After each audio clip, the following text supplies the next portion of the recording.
নমস্কাৰ চাবলৈ আৰম্ভ কৰিছে আছামিজ ট্ৰেণ্ডিং আজি 11 জুন আৰু আজি ৰাতিপুৱাৰ কেইবাটাও গুৰুত্বপূৰ্ণ খবৰ আহি পৰিছে আৰু এনেধৰণৰ খবৰসমূহ নিতৌ চাবলৈ চেনেলটো ছাবস্ক্ৰাইব কৰি ভিডিঅ'টোত এটা লাইক কৰি দিবলৈ ৰাতিপুৱাৰ প্ৰথমটো গুৰুত্বপূৰ্ণ খবৰ NRCত নাম সোমাই যিসকলে স্বদেশী বুলি ভাবিছে সেয়া ভুল ধাৰণা NRCত নাম থাকিলেই নহ'ব বিদেশী চিনাক্ত হ'লে এৰিব লাগিব অসম পুনৰবাৰ বাংলাদেশীক লৈ ডাঙৰ ঘোষণা মুখ্যমন্ত্ৰীয়ে পুনৰ বিদেশী বহিষ্কাৰক লৈ দিলে অন্তিমটো হকিয়নি NRCত নাম থাকিলেই স্বদেশী বুলি প্ৰমাণ নহয় NRCত নাম থাকিলেও বাংলাদেশলৈ বহিষ্কাৰ কৰা হ'ব বিদেশী বহিষ্কাৰ আৰু NRCৰ মাজত কোনো ধৰণৰ সম্পৰ্ক নাই NRC আৰু বিদেশী বহিষ্কাৰ সম্পূৰ্ণ বেলেগ প্ৰক্ৰিয়া NRCত নাম সোমাইছে মানেই বিদেশী স্বদেশী হৈ নাযায় যিসকল লোক অবৈধভাৱে অসমত আছে সেই লোকসকলক যিকোনো প্ৰকাৰে অসমৰ পৰা বাহিৰ কৰি দিয়া হ'ব বুলি অন্তিমটো হকিয়নি প্ৰদান কৰিছে ৰাজ্যৰ মুখ্যমন্ত্ৰী ডক্টৰ হিমন্ত বিশ্ব শৰ্মাই আন এটা গুৰুত্বপূৰ্ণ খবৰ নিষিদ্ধ মাংস খোৱাত কোনো ধৰণৰ বাধা নাই কিন্তু নিষিদ্ধ মাংসক মাৰণাস্ত্ৰ হিচাপে ব্যৱহাৰ কৰিছে একাংশ নিষিদ্ধ মাংস খোৱাত কোনো ধৰণৰ বাধা নাই ৰাজ্যত কিন্তু নিষিদ্ধ মাংসক মাৰণাস্ত্ৰৰ দৰে ব্যৱহাৰ কৰিব নালাগে নিষিদ্ধ মাংসক লৈ মহা বিস্ফোৰণ মুখ্যমন্ত্ৰী ডক্টৰ হিমন্ত বিশ্ব শৰ্মাৰ ঈদত কোনোবাই নিষিদ্ধ মাংস খাব পাৰে তাত কোনো ধৰণৰ আপত্তি নাই কিন্তু নিষিদ্ধ মাংস পেলাই থৈ গৈছে কি বুজালে এয়া আগতে লুকাই খাইছিল এতিয়া মুকলিকৈ খাইছে নিষিদ্ধ মাংস একাংশ লোকে নিষিদ্ধ মাংস পেলোৱাৰ পাছতো কটনৰ ছাত্ৰ-ছাত্ৰীয়ে কিয় প্ৰতিবাদ নকৰিলে পিছলৈ কটনৰ হোষ্টেলতো কিছুমানে খাম বুলি ক'ব আজিকালি স্পষ্ট কথা কোৱা মানুহৰ সংখ্যা কমি গৈছে ৰাজ্যত 20 বছৰ পাছত কামাখ্যা মন্দিৰৰ সন্মুখত পেলাই থৈ যাব নিষিদ্ধ মাংস তিনিজন মুছলমানৰ বাহিৰে কোনেও মোক ফোন কৰা নাই আৰক্ষী এটা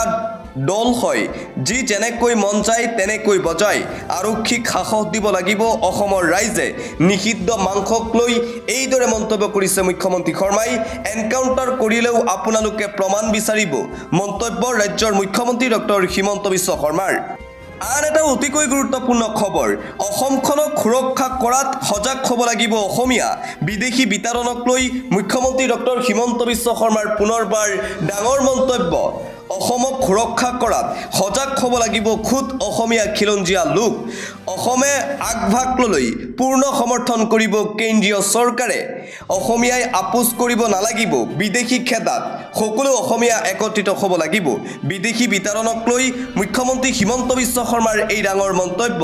বিদেশী পুছবেক কৰা হ'বই তাত কোনো ধৰণৰ আপত্তি কৰি লাভ নাই কোনো ধৰণৰ প্ৰতিবাদ কৰিও লাভ নাই অসমৰ পৰা খেদি পঠোৱা হ'ব বাংলাদেশী অবৈধ নাগৰিকক পুছবেক কৰাত আটাইতকৈ সমালোচনা কৰিছে অসমীয়াখিনি অসমীয়া মানুহৰ সুৰক্ষা মোদী ডাঙৰীয়াই কৰিব নোৱাৰে যদিহে অসমীয়া মানুহ একত্ৰিত নহয় সকলো অসমীয়া খিলঞ্জীয়া মানুহক একত্ৰিত হোৱাৰ আহ্বান জনাইছে মুখ্যমন্ত্ৰী শৰ্মাই আন এটা ব্ৰেকিং নিউজ হিমন্ত বিশ্ব শৰ্মাই কংগ্ৰেছৰ সভাপতি গৌৰৱ গগৈৰ ওচৰত ক্ষমা খুজিবনে মুখ্যমন্ত্ৰী হিমন্ত বিশ্ব শৰ্মাই কৰিছে ডাঙৰ মন্তব্য হিমন্ত বিশ্ব শৰ্মাই ক্ষমা নোখোজে মই কিয় ক্ষমা খুজিব লাগে মোৰতো ল'ৰা ছোৱালী ভাৰতীয় যাৰ ঘৰত তিনিজনেই বিদেশী তেওঁৰ কথাৰ মূল্য নাই গৌৰৱ গগৈয়ে কেনেকৈ ভাবিব পাৰে মই ক্ষমা খুজিম বুলি মই কেতিয়াও ক্ষমা নোখোজো মন্তব্য মুখ্যমন্ত্ৰী হিমন্ত বিশ্ব শৰ্মাৰ যোৱাকালি গৌৰৱ গগৈয়ে সংবাদ মাধ্যমৰ আগত মন্তব্য কৰি কৈছিল যে 10 ছেপ্টেম্বৰ তাৰিখে সমগ্ৰ অসমবাসী ৰাইজৰ আগত ক্ষমা খুজিব লাগিব মুখ্যমন্ত্ৰী হিমন্ত বিশ্ব শৰ্মাই আৰু তাৰ প্ৰত্যুত্তৰত মুখ্যমন্ত্ৰী হিমন্ত বিশ্ব শৰ্মাই কয় মই কিয় ক্ষমা খুজিব লাগে মোৰ ল'ৰা ছোৱালীটো বাংলাদেশী নহয় বিদেশী নহয় মোৰ ল'ৰা ছোৱালী প্ৰকৃত ভাৰতীয় যাৰ ঘৰত তিনিজন লোকেই বিদেশী তেওঁহে ক্ষমা খুজিব লাগিব আন এটা গুৰুত্বপূৰ্ণ খবৰ বিধানসভাৰ সদনত আছে নে নিৰ্বাচনী সভাত আছে নাজানে বিজেপি চৰকাৰৰ মন্ত্ৰীয়ে চকীৰ মৰ্যাদা ৰক্ষা কৰিব পৰা নাই বিজেপি চৰকাৰৰ বিৰুদ্ধে পুনৰবাৰ আক্ৰমণাত্মক ৰূপত দেখিবলৈ পোৱা গৈছে প্ৰদেশ কংগ্ৰেছৰ সভাপতি গৌৰৱ গগৈক সদনত কোৱা কথা আৰু ৰাজনৈতিক মহলত কোৱা কথাৰ মাজত পাৰ্থক্য আছে আমি বহু কথা ৰাজনৈতিক মহলত ক'ব পাৰোঁ কিন্তু সদনৰ মৰ্যাদা ৰক্ষা কৰিব লাগিব ৰাজনৈতিক চিন্তাধাৰা নহয় সদনত সংবিধানৰ চিন্তাৰ কথা ভাবিব লাগিব সদনৰ ভিতৰত থকা সকলৰ গদুৰ দায়িত্ব থাকে কিন্তু সদনক একাংশই নিৰ্বাচনী সভাৰ দৰে ব্যৱহাৰ কৰে বিজেপিৰ বহু নেতাই সদন আৰু ৰাজনৈতিক সভাৰ পাৰ্থক্য বুজি নাপায় কটাক্ষ কংগ্ৰেছৰ সাংসদ গৌৰৱ গগৈৰ বিজেপিৰ মন্ত্ৰী বিধায়কসকলৰ বিৰুদ্ধে আক্ৰমণাত্মক ৰূপত দেখিবলৈ পোৱা গৈছে কংগ্ৰেছৰ সভাপতি তথা সাংসদ গৌৰৱ গগৈক আন এটা অতিকৈ গুৰুত্বপূৰ্ণ খবৰ নিজৰ ঘৰ নিজ হাতেৰে ভাঙিছে লোকসকলে বয় বস্তু লৈ পলাইছে লোক আমি ইয়াতে থাকিম আমাৰ নিজৰ মাটি উচ্ছেদিত জনতাৰ কান্দোন দেখিবলৈ পোৱা গৈছে নিজৰ ঘৰ দুৱাৰ ভাঙি ভূমি এৰি দিছে এতিয়া জনতাই ঘৰ ভঙাৰ পূৰ্বে মহিলাই চিঞৰি চিঞৰি কান্দিছে নিজৰ ঘৰ নিজ হাতেৰে ভাঙিছে এতিয়া লোকসকলে অসহায় লোকে কেৱল কান্দিছে আৰু কান্দিছে প্ৰশাসনে চলাইছে এফালে উচ্ছেদ আৰু আনফালে হাজাৰ হাজাৰ লোকৰ মাজত কান্দোনৰ ৰোল দেখিবলৈ পোৱা গৈছে কোনো দয়া নাই ক্ষমা নাই নীতিৰে চলিছে উচ্ছেদ সন্দেহজনক লোকৰ বিৰুদ্ধে ৰাজ্যত চলিয়ে থাকিব উচ্ছেদ আৰু মুখ্যমন্ত্ৰী ডক্টৰ হিমন্ত বিশ্ব শৰ্মাৰ নিৰ্দেশনাৰ পিছতেই সৰ্ববৃহৎ উচ্ছেদ অভিযান দেখিবলৈ পোৱা গৈছে নলবাৰীত আৰু এইদৰে ৰাইজে কান্দিছে উচ্ছেদিত যিসকল ৰাইজ আছে সেই ৰাইজসকল কান্দোনত ভাগি পৰিছে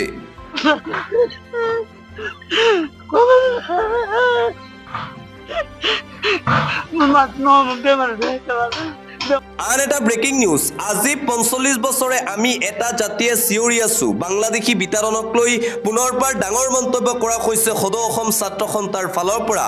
পুলিয়ে পোখাই উভালি পেলাওক মৌলবাদী আৰু বাংলাদেশী অসমৰ পৰা বাংলাদেশীৰ বিৰুদ্ধে হক ব্যাপক অভিযান আমাৰ পূৰ্ণ সমৰ্থন আছে চৰকাৰৰ সৈতে চৰকাৰলৈ বিশেষ আহ্বান সদৌ অসম ছাত্ৰ সন্থাৰ ফালৰ পৰা বিদেশী নাগৰিকক বহিষ্কাৰৰ প্ৰক্ৰিয়াটো বহুত পলম হ'ল বুলি মন্তব্য সমুজ্জ্বল কুমাৰ ভট্টাচাৰ্যৰ কিন্তু কোনো কথা নাই পলম হলেও এতিয়া আধাতে যাতে বন্ধ নহয় চৰকাৰে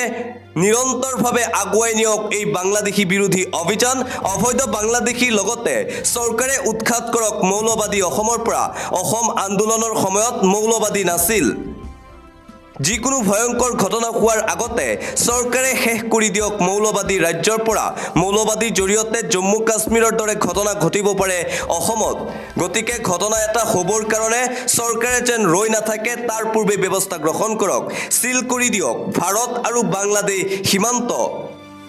এনআৰসি পুনৰীক্ষণৰ বাবে উচ্চতম ন্যায়ালয়ত আবেদন সদৌ অসম ছাত্ৰ সন্থাৰ আজি ৪৫ বছৰে আমি এটা জাতিয়ে চিঞৰি আছো বাংলাদেশ অসমৰ পৰা নাইকিয়া হ'ব পাৰে বাংলাদেশীক লৈ এইদৰে প্ৰতিক্ৰিয়া প্ৰকাশ কৰা হৈছে সদৌ অসম ছাত্ৰ সন্থাৰ ফালৰ পৰা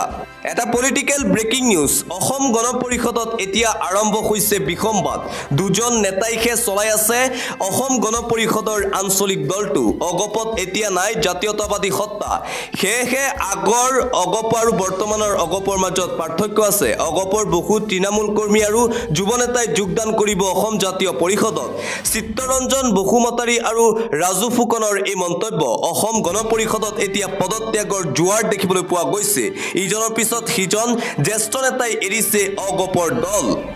আন এটা গুৰুত্বপূৰ্ণ খবৰ পুনৰ অসম নাগালেণ্ড সীমান্ত মেৰাপানীৰ চিট ফাৰ্মাৰ কৃষকৰ হুংকাৰ কৌশলেৰে বিবাদমান ভূমিৰ একাংশ কৃষকক হেঁচা প্ৰয়োগ কৰিছে নগাঁও প্ৰশাসনে নগাঁও প্ৰশাসনক সকীয়াই দিলে কৃষক ৰাইজে অন্যথা তীব্ৰ আন্দোলন গঢ়ি তোলাৰ হুংকাৰ কৃষক মুক্তি সংগ্ৰাম সমিতিৰ নেতা বিদ্যুৎ শইকীয়াৰ আন এটা ব্ৰেকিং নিউজ এই মুহূৰ্তত আহি পৰিছে বিজেপি আৰু আৰএছএছক লৈ ডাঙৰ মন্তব্য কৰিছে শিৱসাগৰৰ বিধায়ক তথা ৰাইজৰ দলৰ সভাপতি অখিল গগৈয়ে বিজেপি আৰু আৰএছএছে হিন্দু প্ৰধান অঞ্চলত গো মাংস দলিয়াই দিছে আন কোনেও কৰা নাই এই কাম বিজেপি আৰু আৰএছএছে এই কামটো কৰাই আছে সাম্প্ৰদায়িক সংঘাত লগাবলৈ এই কামটো কৰাই আছে বিজেপি আৰু আৰএছএছে ধুবুৰীৰ ঘটনাৰ সন্দৰ্ভত এই মহাবিস্ফোৰণ বিধায়ক অখিল গগৈৰ পৰৱৰ্তী খবৰ গোৱালপাৰা চহৰ বেদখলকাৰীৰ কবলত কংগ্ৰেছ চৰকাৰৰ দিনত গোৱালপাৰাত মাটি পোৱা লোকলৈ সাৱধানবাণী ৰাজ্যৰ মুখ্যমন্ত্ৰী হিমন্ত বিশ্ব শৰ্মাৰ গোৱালপাৰাত হ'ব সৰ্ববৃহৎ উচ্ছেদ অভিযান মুখ্যমন্ত্ৰীৰ হাতত ভয়ংকৰ তথ্য বাঘবৰৰ পৰা কংগ্ৰেছ চৰকাৰৰ দিনত হাজাৰ হাজাৰ মানুহ আহিছে গোৱালপাৰা পূবত সংখ্যালঘুত পৰিণত হৈছে হিন্দুত গোৱালপাৰা পূব সমষ্টিৰ জনগাঁথনি পূৰ্বৰ দৰে কৰাৰ পৰিকল্পনা চৰকাৰৰ বাঘবৰৰ পৰা নদী ভঙা বুলি হাজাৰ হাজাৰ লোক সোমাই গ'ল গোৱালপাৰাত বৰপেটাৰ লোকসকলক গোৱালপাৰাত কিয় মাটি দিব প্ৰশ্ন মুখ্যমন্ত্ৰী শৰ্মাৰ বৰপেটাতে মাটি দিব লাগিছিল সেই গৰাখহনীয়াত বসবাস কৰা লোকসকলক সেই মানুহখিনিক গোৱালপাৰা চহৰৰ পৰা উঠাই দিলে পূৰ্বৰ মৰ্যাদা ঘূৰাই আনিব পাৰিম। গোৱালপাৰা জিলা লক্ষ্য কৰি লৈছে ৰাজ্য চৰকাৰে। ইতিমধ্যেই নামনি অসমত আৰম্ভ হৈ গৈছে বৃহৎ উচ্ছেদ অভিযান। শীঘ্ৰেই গোৱালপাৰাত হ'ব উচ্ছেদ অভিযান। বাংলাদেশী আৰু অবৈধ বেদখলকাৰীক লৈ কঠোৰ মুখ্যমন্ত্ৰী হিমন্ত বিশ্ব শৰ্মা। ভোটাৰ লিষ্টত নাম থকা সকলোৰো হ'ব বিপদ। মুখ্যমন্ত্ৰীৰ হাতত আছে ভয়ংকৰ তথ্য। এটা পলিটিক্যাল ব্ৰেকিং নিউজ। গেৰুৱা হ'ব নেকি প্ৰদেশ কংগ্ৰেছৰ প্ৰাক্তন সভাপতি ভূপেন বৰা। বিজেপিত যোগদানৰ সম্ভাৱনাৰ প্ৰসংগত সাংবাদিকৰ প্ৰশ্নত খং উঠিল ভূপেন বৰাৰ খং দেখিবলৈ পোৱা গৈছে। সাংবাদিকে ফটুৱা পলিটিক্সৰ কথা পাতি থকা বুলি মন্তব্য প্ৰদেশ কংগ্ৰেছৰ প্ৰাক্তন সভাপতিগৰাকীৰ। সাংবাদিকৰ লেভেলক লৈও কটাক্ষ এপিচিচিৰ প্ৰাক্তন সভাপতিৰ। সাংবাদিকৰ প্ৰশ্নত খঙত অগ্নিশৰ্মা হয় ভূপেন বৰা। ফটুৱা পলিটিক্সৰ কথা পাতি আপোনালোকৰ ভাল লাগে, আপোনালোকৰ লেভেলেই তেনেকুৱা। আজিৰ দিনটোত আপোনালোকৰ নিউজো তেনেকৈ চলে। মই কেতিয়াও বিজেপিত জইন নকৰোঁ। মই পূৰ্বৰ স্থিতিত অটত আছোঁ। আজিও মই কংগ্ৰেছতেই থাকিম। মন্তব্য ভূপেন কুমাৰ বৰাৰ। আন এটা ব্ৰেকিং নিউজ। মুছলমানৰ আগত আঁঠুকাঢ়ি ক্ষমা খুজিব লাগিব বিজেপিৰ নেতাই। মুছলমানৰ আগত আঁঠুকাঢ়ি ক্ষমা খোজক হাবিব মহম্মদ চৌধুৰীয়ে।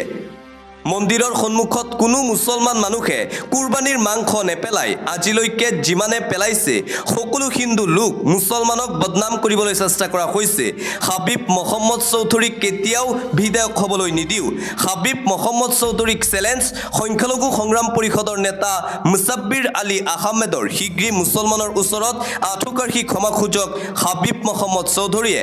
আন এটা গুৰুত্বপূৰ্ণ খবৰ। গৌৰৱ গগৈ বিধানসভালৈ যোৱাক লৈ এইবাৰ প্ৰতিক্ৰিয়া প্ৰকাশ কৰিছে বিজেপিৰ বিধায়ক জিতু গোস্বামীয়ে। সভাপতি সদনলৈ তেতিয়া আহিব লাগে যেতিয়া সদনত তেওঁলোকৰ সংখ্যাগৰিষ্ঠতা থাকে। কংগ্ৰেছে সদনত কেৱল বিদেশীৰ বাবেহে মাত মাতিলে। কংগ্ৰেছৰ সভাপতিজনে দেখিলে তেওঁৰ দলৰ অৱস্থা কেনেকুৱা বিধানসভাৰ সদনত। কংগ্ৰেছৰ সভাপতিজনে কেৱল দলৰ বিধায়কৰ ভূমিকা দেখি আত্মসন্তুষ্টিহে লাভ কৰিছে। গৌৰৱ গগৈ বিধানসভা যোৱাক লৈ বিজেপিৰ বিধায়ক জিতু গোস্বামীৰ এই ডাঙৰ মন্তব্য। আন এটা গুৰুত্বপূৰ্ণ খবৰ। নিপকুৰ বিৰুদ্ধে ৰুজু হওক অপৰাধমূলক গোচৰ। কিয় নিপকুক ক্ষতিপূৰণৰ বাবে বাধ্য কৰাব পৰা নাই ৰাজ্য চৰকাৰে। বানপানী আৰু গৰাখহনীয়া ৰাষ্ট্ৰীয় সমস্যাৰ স্বীকৃতি প্ৰদানৰ দাবী। প্ৰতি বছৰে ৰাজ্য চৰকাৰক কেন্দ্ৰীয় চৰকাৰে দিয়ক ৩,০০০ কোটি টকাৰ পেকেজ।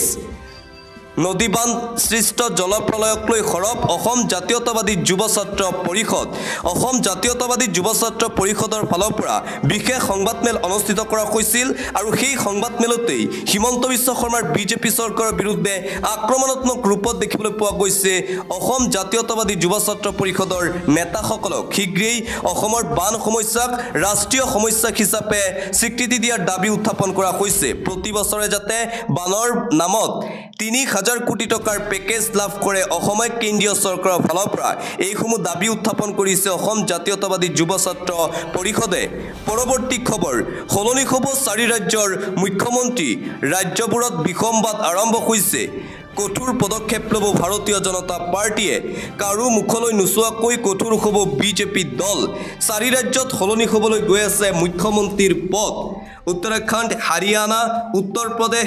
আৰু ঝাৰখণ্ডত হয়তো শীঘ্ৰেই সলনি হ'ব মুখ্যমন্ত্ৰী। এতিয়া বিজেপিত বিসম্বাদ দেখিবলৈ পোৱা গৈছে। প্ৰায় ৪খনকৈ ৰাজ্যত অস্তিত্ব নাইকিয়া হৈ পৰিছে বিজেপিৰ। পূৰ্বৰ যি জনপ্ৰিয়তা আছিল সেই জনপ্ৰিয়তাও এতিয়া কমি গৈছে প্ৰধানমন্ত্ৰী নৰেন্দ্ৰ মোদীৰ। প্ৰধানমন্ত্ৰী নৰেন্দ্ৰ মোদীৰ নিৰ্বাচনী প্ৰচাৰ সভাত পূৰ্বৰ দৰে মানুহৰ সমাগমো দেখিবলৈ পোৱা নাযায়। সেয়েহে এতিয়া শংকাত ভুগিছে ভাৰতীয় জনতা পাৰ্টি। শীঘ্ৰেই ৪ ৰাজ্যত নতুন ৰণকৌশল প্ৰস্তুত কৰিছে বিজেপি দলে। হয়তো শীঘ্ৰেই ভাৰতৰ ৪ ৰাজ্যৰ মুখ্যমন্ত্ৰীৰ পদ সলনি কৰিব ভাৰতীয় জনতা পাৰ্টিয়ে। শংকাত ভুগিছে এতিয়া বিজেপি দল। পৰৱৰ্তী খবৰ। মহাকুম্ভ মেলাত নিখতৰ তথ্য লুকুৱাইছে নেকি যোগী আদিত্যনাথ চৰকাৰে। মহাকুম্ভ মেলাত ভিৰত নিখত হৈছিল ৮২গৰাকীকৈ লোক। উত্তৰ প্ৰদেশৰ চৰকাৰৰ তথ্যমতে নিখত হৈছিল ৩৭গৰাকীকৈ লোক। BBC নিউজৰ প্ৰতিবেদনত প্ৰকাশ পাইছে উদ্বেগজনক তথ্য পুনৰবাৰ যোগী আদিত্যনাথ চৰকাৰৰ ব্যৰ্থতা পোহৰলৈ আহিছে এবাৰ BBC কাকতত প্ৰকাশ পোৱা তথ্যৰ পিছতেই এতিয়া পুনৰবাৰ বিতৰ্কত সোমাই পৰিছে যোগী আদিত্যনাথ চৰকাৰ প্ৰশাসন মহাকুম্ভ মেলাত ভিৰৰ মাজত প্ৰায় 82 জন লোকৰ মৃত্যু হৈছিল বুলি খবৰ এই মুহূৰ্তত ওলাই পৰিছে কিন্তু যোগী আদিত্যনাথ চৰকাৰৰ তথ্যমতে কেৱল মাত্ৰ 37 জন লোকৰহে মৃত্যু হৈছিল মহাকুম্ভ মেলাত ভিৰৰ বাবে এতিয়া প্ৰশ্ন উত্থাপন হৈছে কিহৰ বাবে মৃতকৰ সংখ্যা লুকুৱাইছে যোগী আদিত্যনাথ চৰকাৰে প্ৰকৃত সত্য উদঙাই দিছে এতিয়া BBC নিউজে পুনৰবাৰ এতিয়া বিতৰ্কত সোমাই পৰিছে উত্তৰ প্ৰদেশ আৰু বিজেপি চৰকাৰ পৰৱৰ্তী খবৰ অসমত বিজেপি চৰকাৰ যদি নাখিলহেঁতেন বৰদোৱা সত্ৰই তেল চাকি আজমলৰ পৰা ল'বলগীয়া হ'লহেঁতেন বৰদোৱা সত্ৰক লৈ এইদৰে মন্তব্য ৰাজ্যৰ মুখ্যমন্ত্ৰী ডক্টৰ হিমন্ত বিশ্ব শৰ্মাৰ বিজেপি চৰকাৰ আহিছে বাবে এতিয়া সুৰক্ষিত হৈছে অসমৰ থানসমূহ বৰদোৱা থান ইমান দিনে আজমলৰ কবলত গ'লেহেঁতেন যদি বিজেপিৰ চৰকাৰ নাখিলহেঁতেন আৰু পুনৰবাৰ এইদৰে আজমলক লৈ মন্তব্য কৰিছে ৰাজ্যৰ মুখ্যমন্ত্ৰী ডক্টৰ হিমন্ত বিশ্ব শৰ্মাই আন এটা ব্ৰেকিং নিউজ এই মুহূৰ্তত আহি পৰিছে উৎকট গৰম বিদ্যালয়ে মানিব লাগিব 8টাকৈ নিৰ্দেশনা বিদ্যালয়সমূহক 8টা নিৰ্দেশনা দিয়া হৈছে উৎকট গৰমক লৈ ৰাজ্যৰ বিদ্যালয়ে জৰুৰী নিৰ্দেশনা পাঠদানৰ সময়সূচীৰ সমান্তৰালকৈ বিদ্যালয়ে মানিব লাগিব কেইটামান নিয়ম ৰাতিপুৱা প্ৰাৰ্থনা সভা মুকলি ঠাইৰ পৰিৱৰ্তে অনুষ্ঠিত কৰিব লাগিব প্ৰেক্ষাগৃহ নথকা বিদ্যালয়ত শ্ৰেণীকোঠাতে আৰম্ভ কৰিব লাগিব প্ৰাৰ্থনা সভা প্ৰতিখন বেঞ্চত 3 জনতকৈ অধিক ছাত্ৰ-ছাত্ৰী বহিবলৈ দিয়া নহব প্ৰতিটো শ্ৰেণীকোঠাত বিশুদ্ধ খোৱা পানীৰ ব্যৱস্থা কৰিব লাগিব বিদ্যালয় কৰ্তৃপক্ষই শ্ৰেণীকোঠাত বৈদ্যুতিক ফেন থকাটো বাধ্যতামূলক কৰিছে চৰকাৰে ছাত্ৰ-ছাত্ৰীৰ ইউনিফৰ্মৰ ক্ষেত্ৰতো ব্যাপক সালসলনি কৰ্তৃপক্ষৰ পৰৱৰ্তী নিৰ্দেশনা নিদিয়া পৰ্যন্ত ছাত্ৰ-ছাত্ৰীসকলে ব্লেজাৰ ৱাইস্কোট টাই পৰিধান নকৰিলেও হ'ব যিসমূহ বিদ্যালয়ত জোতা বাধ্যতামূলক প্ৰয়োজন সাপেক্ষে নিয়ম সলনি কৰাৰ নিৰ্দেশ পাঠদানৰ সময়ত গৰমৰ উষ্ণতা বৃদ্ধি পালে ছাত্ৰ-ছাত্ৰী অসুস্থ হৈ পৰিলে তাৎক্ষণিকভাৱে চিকিৎসালয়ত ভৰ্তি কৰোৱাৰ নিৰ্দেশ এই সম্পৰ্কত অভিভাৱককো তাৎক্ষণিকভাৱে অৱগত কৰাৰ নিৰ্দেশনা জাৰি বিদ্যালয়ত বিৰতিৰ সময়ত ছাত্ৰ-ছাত্ৰীসকলে চৌহদৰ বাহিৰলৈ ওলাই যাব নোৱাৰিব ছাত্ৰ-ছাত্ৰীসকলক পাঠদানৰ অধীনত বাহিৰৰ সকলো কাম পৰিহাৰ কৰিবলৈ নিৰ্দেশ সকলো চৰকাৰী প্ৰাদেশিকৃত চাহ বাগান পৰিচালিত ব্যক্তিগত খণ্ডৰ বিদ্যালয়সমূহক লৈ যোৰহাট প্ৰশাসনৰ ফালৰ পৰা জাৰি কৰা হৈছে এই বিশেষ নীতি নিৰ্দেশনা আন এটা গুৰুত্বপূৰ্ণ খবৰ উৎকট গৰমৰ মাজতে ৰাজ্যত ধাৰাসাৰ বৰষুণ দেখিবলৈ পোৱা গৈছে ৰাজ্যৰ প্ৰান্তে প্ৰান্তে বৰষুণ উৎকট গৰমৰ মাজতেই ৰাজ্যত আহি গ'ল ধাৰাসাৰ বৰষুণ কেইবাখনো জিলাত নিশা প্ৰচণ্ড বৰষুণ উৎকট গৰমৰ পৰা সকাহ পালে ৰাজ্যৰ জনতাই ৰাতি দেখিবলৈ পোৱা গৈছিল বৰষুণ শ্ৰীভূমি হাইলাকান্দি বদৰপুৰত জিলাত নিশা প্ৰবল বৃষ্টিপাত ইতিমধ্যেই 13 জিলালৈ প্ৰচণ্ড বৰষুণৰ য়েল্লো এলাৰ্ট জাৰি কৰিছে বতৰ বিজ্ঞান কেন্দ্ৰৰ ফালৰ পৰা তিনিচুকীয়া ডিব্ৰুগড় চৰাইদেউ মাজুলী শিৱসাগৰ যোৰহাট গোলাঘাট কাৰ্বি আংলং পশ্চিম কাৰ্বি আংলং ডিমা হাছাও কাছাৰ শ্ৰীভূমি হাইলাকান্দি জিলালৈ বৃষ্টিপাতৰ আগজাননী দিয়া হৈছে বতৰ বিজ্ঞান কেন্দ্ৰৰ ফালৰ পৰা বৃষ্টিপাতৰ লগতে 40 কিলোমিটাৰ বেগত আহিব পাৰে ধুমুহা পৰৱৰ্তী খবৰ 26ৰ নিৰ্বাচন জিকিবৰ বাবে বিদেশী খেদাৰ নাটক কৰিছে হিমন্ত বিশ্ব শৰ্মাৰ বিজেপি চৰকাৰে পুনৰবাৰ গৰ্জন দেখিবলৈ পোৱা গৈছে এবিএমছুৰ হিমন্ত বিশ্ব শৰ্মাৰ চৰকাৰৰ বিৰুদ্ধে সৰব এবিএমছু মুছলমানক ৰাষ্ট্ৰহীন কৰাৰ ষড়যন্ত্ৰৰ বিৰুদ্ধে এবিএমছুৰ গৰ্জন চৰকাৰৰ নিৰ্দেশত স্বদেশীক বিদেশী সজাই আছে বিদেশী ন্যায়াধিকৰণে একেটা পৰিয়ালৰ এজন বিদেশী হ'লে বাকী কেইজন কেনেকৈ স্বদেশী হ'ব পাৰে অবৈধভাৱে গ্ৰেপ্তাৰ কৰি বাংলাদেশলৈ পঠিয়াই দিয়া লোকক কিদৰে আনিব অসমত একমাত্ৰ মুছলমান পৰিচয় থকা লোকক কিয় বাৰে বাৰে বিদেশী সজোৱা হৈছে 26ৰ নিৰ্বাচনী জিকাৰ বাবে বিদেশী খেদাৰ নাটক কৰিছে হিমন্ত বিশ্ব শৰ্মাৰ চৰকাৰে চৰকাৰৰ বিদেশী বিতৰণক লৈ গৰজি উঠিল এবিএমছুৰ সভাপতি টাইছন হুছেইন প্ৰতিবাদী কাৰ্যসূচী দেখিবলৈ পোৱা গৈছে আন এটা ভাল খবৰ কেবিনেটত বৃহৎ সিদ্ধান্ত গ্ৰহণ দৰমুখা বৃদ্ধি পাব আশা কৰ্মী আৰু আশা সুপাৰভাইজাৰৰ মুখ্যমন্ত্ৰী ডক্টৰ হিমন্ত বিশ্ব শৰ্মাই আনুষ্ঠানিকভাৱে কৰিছে এই বৃহৎ ঘোষণা ৰাজ্যৰ হাজাৰ হাজাৰ আশা কৰ্মী আশা সুপাৰভাইজাৰৰ বাবে এটা ভাল খবৰ ৰাজ্যিক কেবিনেটত আশা কৰ্মী আৰু আশা সুপাৰভাইজাৰৰ দৰমুখা বৃদ্ধিৰ সিদ্ধান্ত 1000কৈ টকা বৃদ্ধি পাব আশা কৰ্মীৰ দৰমুখা 1200 টকা বৃদ্ধি পাব আশা সুপাৰভাইজাৰ সকলৰ পূৰ্বে ৩,০০০ টকাৰ সলনি এতিয়াৰে পৰা ৪,০০০কৈ দৰমহা পাব আশা কৰ্মীয়ে আশা ছুপাৰভাইজাৰৰ সকলো পূৰ্বৰ ৯,০০০ৰ সলনি এতিয়াৰে পৰা পাব ১০,২০০ টকা ৰাজ্যৰ হাজাৰ হাজাৰ আশা কৰ্মী আৰু আশা ছুপাৰভাইজাৰৰ বাবে এই ভাল খবৰ জাৰি কৰিছে মুখ্যমন্ত্ৰী হিমন্ত বিশ্ব শৰ্মাই আন এটা গুৰুত্বপূৰ্ণ খবৰ নামঘৰ মন্দিৰ সংঘৰ বাবে ভূমিত আবণ্টন নামঘৰ মন্দিৰ সংঘৰ বাবে চৰকাৰে দিব ভূমি ১,০১১ অব্যক্তিগত অনুষ্ঠানে লাভ কৰিব ভূমি আবণ্টনত ৰাজ্যৰ কেবিনেটত অনুমোদন দিয়া হৈছে শোণিতপুৰ জিলাৰ ৪৬৪ বিঘা গোলাঘাটৰ ৩০৬ মাজুলীৰ ২০৫ কামৰূপৰ ৩৬ অব্যক্তিগত অনুষ্ঠানলৈ ভূমি আবণ্টন ১৪৬ চৰকাৰী শিক্ষা প্ৰতিষ্ঠান কাৰ্যালয় স্বাস্থ্য প্ৰতিষ্ঠান অংগনবাড়ী কেন্দ্ৰকো ভূমি আবণ্টন শোণিতপুৰৰ ১০৮ গোলাঘাটৰ ৩৮ এনে অনুষ্ঠানক দিয়া হৈছে ভূমি